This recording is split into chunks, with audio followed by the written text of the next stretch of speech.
the manner in which this happened. This was a violent death, and it was a struggle. These women fought for their lives. There was a double murder. There were 2 victims that they were partially burned and that they were stabbed multiple times.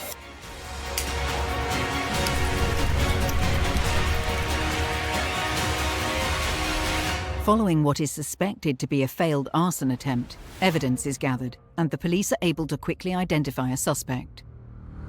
This was a very violent, very personal attack. Any time that you see someone stabbed as many times as one of the victims was stabbed, it's a personal attack.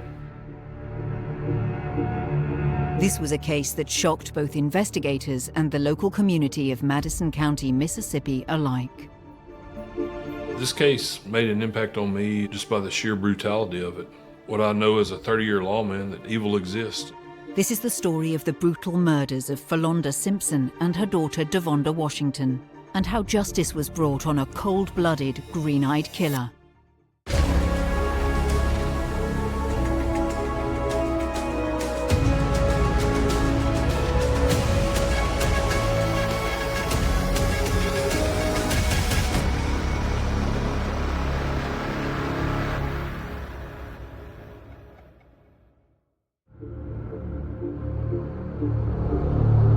On a balmy June night at 9:52 p.m., the usual peace of Madison County is interrupted when the sheriff's office receives a 911 call from a local man, Walter Simpson, concerning the discovery of the bodies of his wife and stepdaughter at his home in Crown Road. It was relayed that the Madison County Sheriff's Department had been dispatched to the scene of a murder that happened at 109 Crown Road there in Camden. They were requesting the assistance of the Mississippi Bureau of Investigation, where I'm employed. So let's see, Matt Holcomb responded out there and Russell Kirby responded out there relatively quickly, and there were other officers. It was nighttime, so whoever was on night shift hustled out there to get there as quick as they could. Camden, Mississippi is an extremely rural part of Mississippi, and Mississippi is a rural state. You don't get much more rural than Camden, Mississippi.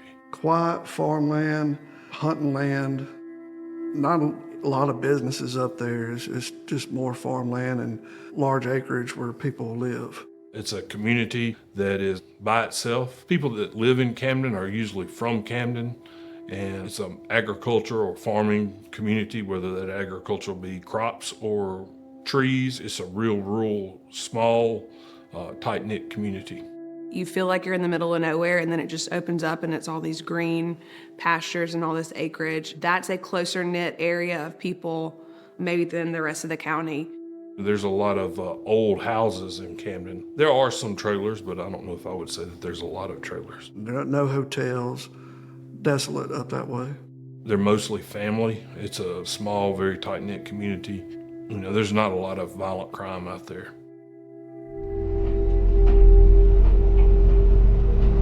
Following the 911 call made by Walter Simpson, investigators make their way to 109 Crown Road.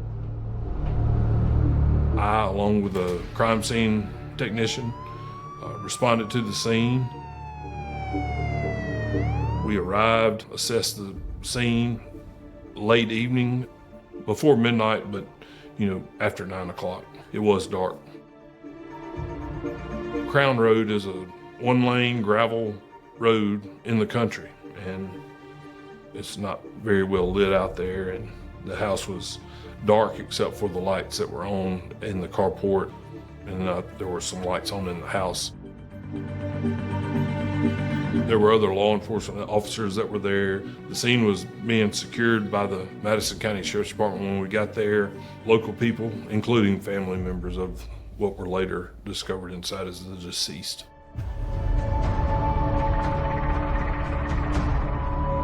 And they needed to secure the perimeter on the outside. The bodies were in the house, but they needed to preserve the entire scene, so they marked it off, because I think in no time at all, a lot of family and a lot of friends of the victims had shown up. When we arrived, we went and began observing the outside of the residence.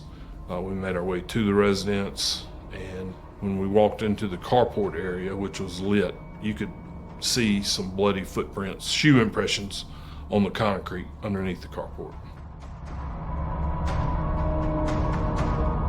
There was a shop area out there, and I think pretty quickly one of the investigators that had responded saw some bloody footprints going from the house, maybe out to that area, going to and from that area back to the house. So it was a murder. And once they went in and looked at the bodies, it was extremely horrific. The word I would use would be gruesome. I don't know that gruesome says enough for it. First of all, it's clearly a double homicide. You know right off the bat you've got a double homicide. And one of the victims was stabbed a few times. One of the victims was stabbed over 50 times. There was a hole in the skull that may be done by a hammer, blunt force trauma. You had all the stabbings all over the body, neck, face, lungs punctured. There was a smell of gasoline and their bodies were charred. About as gruesome as it gets. I've seen a lot of murder scenes, a lot of pictures. I've been to a lot of autopsies. This one was gruesome. It was bad. Philonda was a good mother. Vonda was a good daughter. She was trying to go to college at Belhaven University here in the Jackson area. Walter Simpson, who had made the 911 call, was the spouse of one victim and the stepfather of the other. He told him what he had observed. I think later he gave a statement. In his statement to the police, Walter reports that earlier that day at around 3:05 p.m. he left Camden and made the approximately 90-minute drive to Grenada. It was when he got home at 9:40 p.m. that he stumbled over something while entering his home. He gave a story. I love it when they give a story, regardless of what it is, because it's going to tie them to it.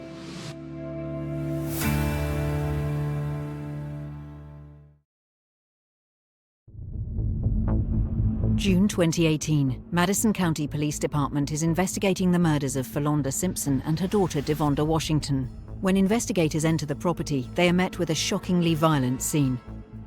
The bodies of the mother and daughter are found with multiple stab wounds and both have been set alight. The killer has executed the double homicide with a disturbing level of brutality, which has left the kitchen covered in blood. There was a door to the inside of the house that was in the carport. We opened that door and immediately saw two bodies on the floor. There was a lot of blood that was on the floor that had pooled and already coagulated. We noticed that there was one female that was face down, there was one female that was face up. In the middle, near the body closest to the door, was what appeared to be a gas can that had been set on fire and melted into the floor. A lot of blood on the floor, a lot of blood cast off, which indicated that someone had blood on their hand or had blood on the item that they were using and were swinging their arms and casting that blood off. There's blood spatter on the walls, so that told us whoever did this was angry enough, bringing the object back, and it was slinging blood on the walls. The victims were mother Philonda and the stepdaughter Devonda. They were both clothed in shorts and t-shirts, I believe. I believe we were informed that there was a double murder, that there were two victims, that they were partially burned, and that they were stabbed multiple times.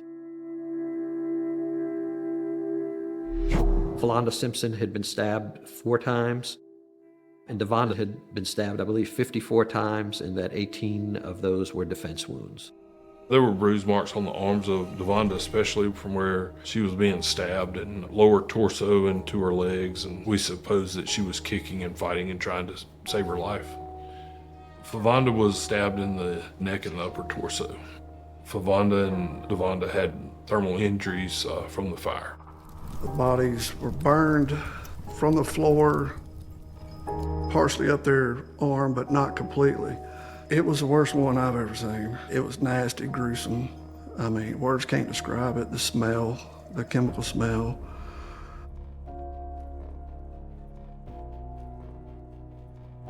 This was a very violent, very personal attack. Anytime that you see someone stabbed as many times as one of the victims was stabbed, it's a personal attack. You knew that someone close to the victim was probably the one that perpetrated the crime.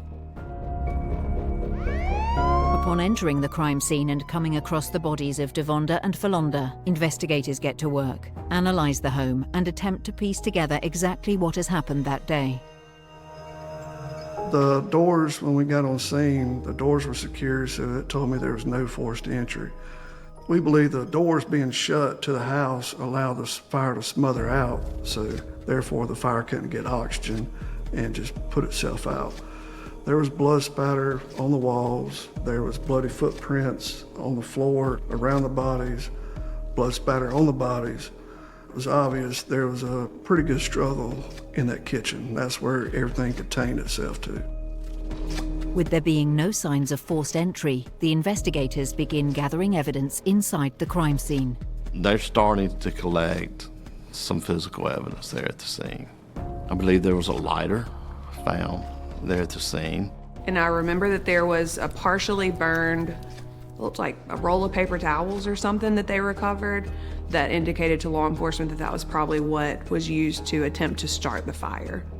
Bloody footprints going from the home to the shop, and there's bloody footprints coming back. We noticed some broken glass in the home, in the kitchen area. We noticed the gas canister. We noticed the smell of gas in the air, the smell of death in the air, really. It's an odor that you'll never forget once you smell it. They also could tell that someone had attempted to pour gasoline on the bodies and inside the home and tried to set it on fire, but the fire did not, it burned their bodies, but it did not take throughout the whole house. So the evidence that we collected, of course, we collected blood samples. We collected the gasoline canister. We collected the bodies. We collected the knife after we found it. Friends and family of the victims are questioned. The investigators are seeking any information relating to this gruesome murder. Trying to get a story, get a backstory of what had happened, what might have happened, and how that all came about. Falonda's brother, Jimmy, was there. He was very distraught. His sister and his niece had just passed away, and he knew that. Through questioning Walter Simpson and the friends and family of the victims, the investigators learn of how the relationship between Walter and Falonda began. They met around Memphis, I believe, from a lady from the church introduced them. They met at church, dated for about 8 months, and then married in April of 2017. Falonda had found out prior to the day that she died that Walter had an ex-girlfriend that he had stabbed in her eye, and he'd been to prison for that. And she did not previously know about that, I guess right before all this happened. And she was really upset and really, really scared of him. Walter Simpson grew up in Winona, Mississippi, which is a small town roughly 50, 60 miles from the Camden area. He had served some time in prison before. He was arrested in the late 90s for aggravated assault. When Walter Simpson was questioned whether he had any criminal history, Walter stated that he'd been in a little bit of trouble for stealing a Snickers bar one time, and that been accused of and had done a little time for assaulting another woman. Back in 1997, Walter was dating a girl in North Mississippi. They got in a big argument. She went to go stay with the mother. Another argument ensued there. The girlfriend went back to her apartment. When she went back to her apartment, she saw the storage room door broken into. So her and her son walk into her apartment. Out comes Walter. Walter struggles, stabs her, cuts her left eye out, assaults the son, The girlfriend's uncle comes in, breaks it up, Walter flees. He told us that night that he was arrested for grand larceny and aggravated assault, and when we asked him to describe it, he stated that he stole some Snicker bars and arguing with his girlfriend, and accidentally she was cut in the face one time by a knife that she grabbed. Turns out he had cut her eye out. She, of course, has to go to the hospital. Well, Walter breaks into the hospital somehow, and once nurse staff realize an assaulter is in the hospital, they put it on lockdown, and Walter escapes. Walter is later apprehended after a police chase in that same small town in Grenada in a stolen car. I believe got sentenced to 20 years and served a little more than half of that. I believe he'd actually served 11 years for aggravated assault for cutting a woman's eye out. So he had done that before, served 11 years, been out and had, probably done pretty well for himself, staying out of trouble. But he's a violent man, and violent men do violent things. After Philonda found out about the ex-girlfriend and his past and the fact that he was convicted of a felony, Philonda and Walter went to Memphis and lived with another preacher and his wife who was also over the church as well. And they lived in Memphis for a while with them. I took it as sort of like a extended counseling type. They were gonna go stay with their friends who were gonna help them through this. After they lived with them for a while, they moved back to Camden, to their residence, and they had not been back long when this happened. Investigators are later informed that on the very day of her murder, Philonda had made some critical decisions over her marriage to Walter Simpson.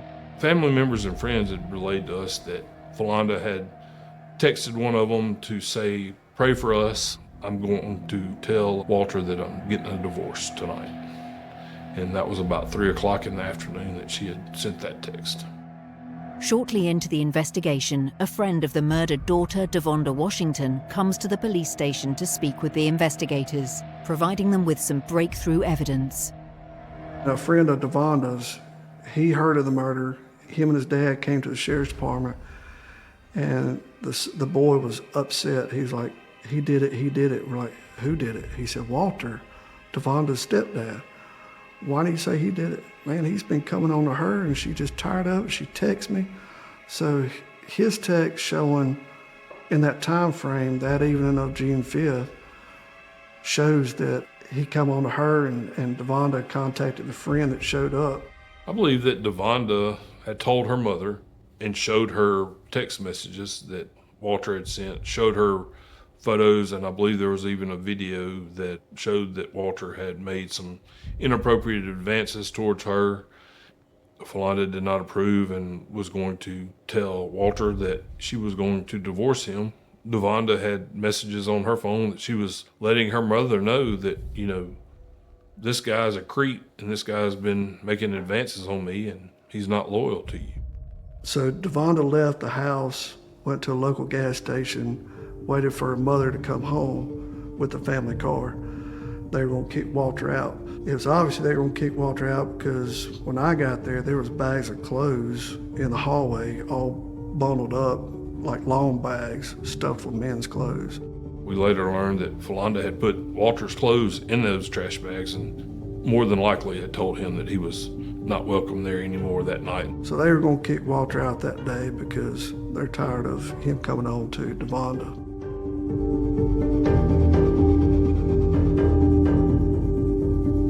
It is at this point in the investigation that a family friend comes forward to reveal she had been on the phone with Walter's wife, Philonda, at 3:38 p.m. on the day of the murder. Philonda had been bagging up husband Walter's clothes whilst on the call, when all of a sudden screams could be heard down the phone line. The last thing that happened on Philonda's phone is that she was on the phone with the woman in Memphis.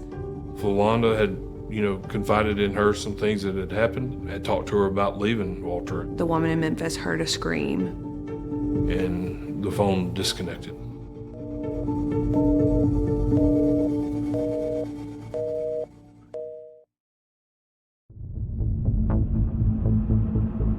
June 2018. With investigators gathering evidence and witness statements relating to the brutal murder of Philonda Simpson and her daughter Devonda Washington, investigators turn their attention to Philonda's husband, Walter Simpson. When questioned on his whereabouts during the murder of Devonda and Philonda, Walter Simpson tells the police he was away from home as he had left that day to go to Grenada, Mississippi. First thing we needed to do was talk to Walter, because at the scene, like I said, he didn't show any emotion. Later that evening, approximately 2:45, once we left the scene of the house, we interviewed Walter that night and spent about an hour talking to him. The interview was basically getting a background on Walter, then getting a background on Walter and Philonda, and then getting a background on Walter's day. He left a little after 3 o'clock that evening from Crown Road, claimed to go up north to Grenada, Thunder on the Lake. He claims he went up there to go check on his haircutting license. Well, he claims the guy wasn't there. And when he came back from driving around Thunder on the Lake in Grenada, he drove back by the barbershop and bumped into the hairdresser. The hairdresser hasn't been in business. He was shutting down because financial reasons. So Walter would not have had any business being up there asking for a certificate. He told us that he drove to Grenada around Thunder on the Lake and was going to stop and visit his mother. Asked where does she live, did he visit her? No, I didn't visit her. I don't know where she lives. I didn't have her phone number. I know where my mom lives. Drove back south to Camden around 9:40 is when the call came in. He walked in the kitchen, and when he walked in the kitchen, he claims he stumbled over his wife. That's when he claimed he turned the light switch on. That was a lie. When you open the door, you still have another 5 feet before you get to Philonda. The light switch is by the door. He could have easily walked in, turned the light switch on, then seen the bodies, but he didn't walk in and stumble over them looking for the light switch. At that point, I noticed some inconsistencies in his statement, some things that were just raising red flags on top of the red flags that had already been raised, stating that he had driven, an hour and a half to Grenada for a 15-minute conversation, that he didn't know where his mother lived, that he had been arrested for stealing Snicker bars but was charged with grand larceny, that his girlfriend had accidentally cut herself in the face while they were arguing and he was charged with aggravated assault and served 11 years. That didn't make sense. And at that time, I went ahead and read him his Miranda rights under the Constitution, and he agreed to continue talking. We talked for another probably 30 minutes. He didn't say anything to incriminate himself, but there were definitely some red flags that needed to be checked out further. With rising suspicions of Walter's behavior and whereabouts on June 5th, the investigators turned to several vehicles located at the family home at the time of the double murder. The car that was on the premises, it turned out, had a GPS tracker on it, and he had used that car, and it didn't match up at all with the story that he'd been given. Law enforcement always run the car tag to make sure that car belongs where it is and to figure out what's going on with whatever's there. So they did that in this case. They found that that car had a lien on it. Oftentimes when a car has a lien on it and people are making payments to the place where they bought the car, it will have a GPS tracker on the car. So if they quit making their payments, they can go find the car and repossess it. That happened in this case. It was a lucky break for us. We subpoenaed the records, the GPS records. They're incredibly accurate. And it showed us that the story that Walter had told law enforcement was not true. They could tell by the track that car made that he did not go where he had told them that he went.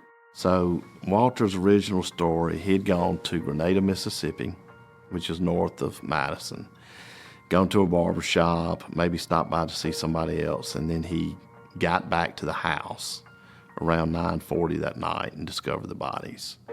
The GPS track told a different story. He had been to Winona, Mississippi, and they were able to track exactly where he'd been to Winona, Mississippi. They found that he actually went to a residence that turned out to be a family residence. They did a search warrant for that residence and the outside areas and found a burn pile. That burn pile had burnt clothing, boots, There was a cap to the gas can that was recovered at the house in that burn pile in Winona. When the charred remnants of work boots are found in the pile of burnt belongings, investigators immediately circle back to the bloodied footprints identified at the crime scene. You could tell that someone had walked around in there, and obviously it wasn't either one of the women because their injuries they sustained. It was very clear that those footprints were not from law enforcement. They were obviously from the person who had killed them. When we figured out Walter's comings and goings after the murders, we figured he burned the shoes in the burn pile.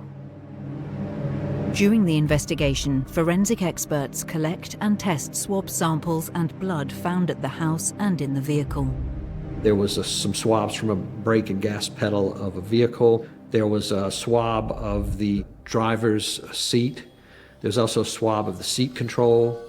There was a set of keys that were submitted, a water bottle that was also submitted, and I believe a lighter that was submitted to the lab. There was a lighter from the dryer that was in the carport. There's numerous blood swabs taken. When I got on scene, deputies got on scene, Walter was talking. He was sitting in the car, the family car. FBI investigators swabbed the car. They noticed blood on the lumbar seat, the gear shift, brake pedal. He claims he just drove up, walked in, stumbled on the bodies. There was no reason for the blood to be in that car in those particular spots. Ultimately, we discovered that the blood in the vehicle belonged to Philonda Simpson, and the blood on the water bottle belonged to Devonda Washington. There was a lighter that was submitted, and we found his DNA profile on that lighter. DNA stands for deoxyribonucleic acid. It's considered the blueprint of the human body, and that's what gives us our genetic characteristics that we can see on a day-to-day basis. For example, someone may say, oh, you have your mother's eyes, or you have your father's smile. Those are genetic markers that we can see. There's also genetic markers on the DNA molecule itself that we can use, and we can exploit that to make identifications and associate people with certain items of evidence. He may have had that impression that, the fire would have consumed everything, but I've worked several cases where people have tried to burn evidence and burn bodies, and there's usually always something behind that we can find that may be of significance.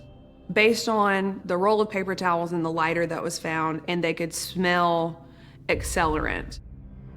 When they put their bodies on the autopsy table, they collect whatever debris falls off of the bodies and put it, honestly, in a paint can. We could smell the accelerant still even years later. So they could smell accelerant, they saw the partially burned paper towels, and they knew that someone had started the fire intentionally. I do think he thought the whole house would go up in smoke. Fires need oxygen.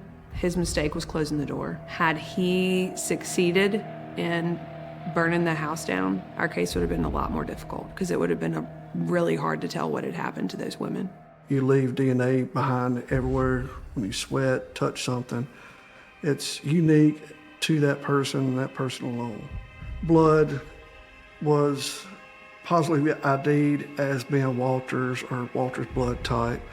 The significant part of this case revolved around the GPS, the text messages, the phone conversations from the witnesses. We got the GPS coordinates that matched to Poorhouse Road, that matched that burn pile. We knew we had our guy.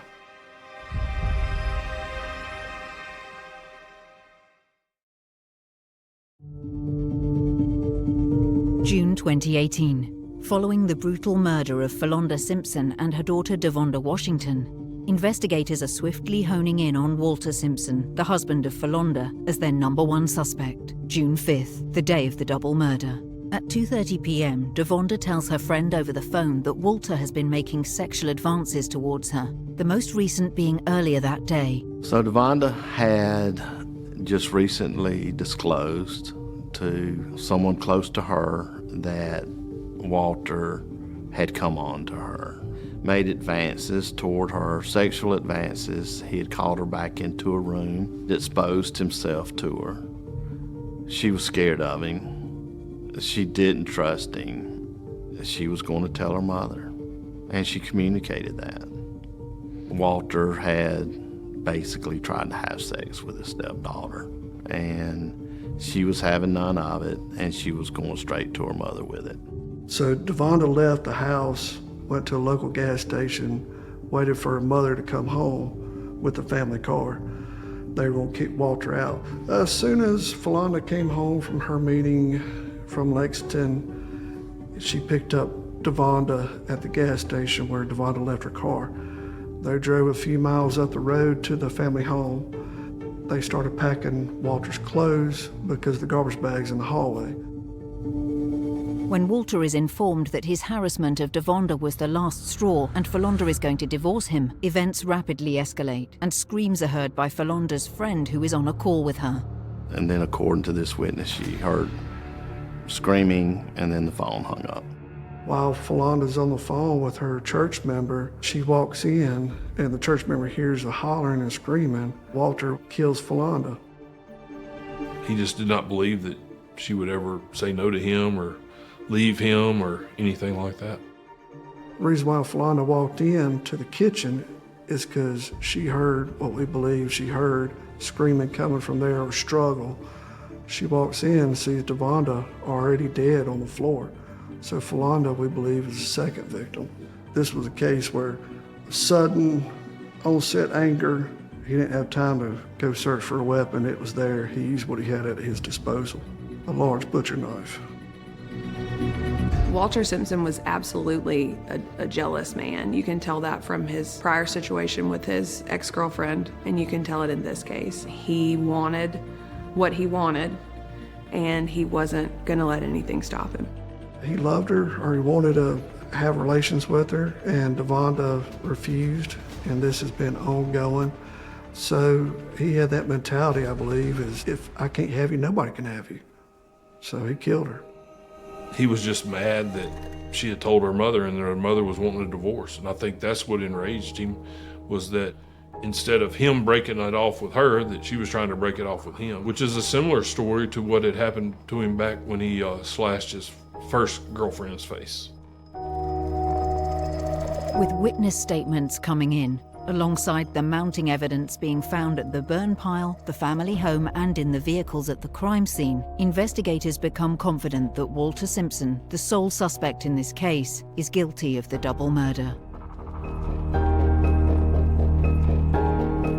After law enforcement had that official statement from Walter and they compared it to the GPS locations from the car, they knew that he was lying. They could tell that that car had gone somewhere he left out of his story. That coupled with Philonda's blood in the vehicle, Walter's blood on the lighter that was found under the carport. So all those three things together let them know he was about to be in serious trouble. I think that his plan as far as burning the bodies and pouring the gas and lighting the fire to cover up anything that would tie him to the crime. But the house didn't burn. June 6th, the anonymous 911 call that told us that Walter was burning stuff in a fire pit where he was standing there naked. That morning, still on June 6th, when we received the GPS coordinates of the car, that and the fire pit, we knew we had our guy. Walter Simpson called law enforcement and was kind of hounding them about getting his car back. Law enforcement kept the car to do all their testing and all their search warrants, and they didn't give it back in case they had to do additional stuff to the car. So he was calling and calling. Walter, we'll give you the car, but are you wondering where we're at in the investigation? Have we developed a suspect? Oh, yeah. Are y'all getting closer to find my family's killer? Yeah, Walter, we are. Once they decided to charge him, law enforcement called him under the guise of, hey, come get the car. And when he showed up, he was actually arrested and charged with the murders of the two women. We brought him into investigations. Said, look, we have a few more questions we need to ask you. We read him his Miranda rights. He decided he wanted a court-appointed attorney then. That's when I slid him the picture of his dead wife on the gurney. And I told him, if I have to look at these pictures, you ought to also. And that's when he pointed and laughed in a sadistic way, saying, ha ha ha, is that my wife? This guy's sick. He's the one that did it, there's no doubt. I mean, I've never met anybody like him. There were no good qualities about Walter. He was all about Walter. He was an extremely jealous man. His jealousy had already landed him in prison once, where he served 11 years. He didn't learn his lesson from that. He's married to a woman, yet he wants her daughter. She refuses. He's jealous. If he can't have her, no one else can. And his obsessiveness with Walter's obsessiveness with Walter, led him to represent himself in the trial. I've had a couple of cases where a defendant has chosen to represent themselves. And it's always interesting because we never know where the questions are coming from or what they're trying to hope to accomplish by their questions. So it's always a bit different than if a seasoned attorney questions us. So, like I said, in this case, it was a little bit different, a little bit interesting to see where he would go or what he would say. But he had spent 11 years in the penitentiary, so he thought that he knew more law than a lawyer. And it's been my experience that those that have served time before usually think they are way smarter than they actually are.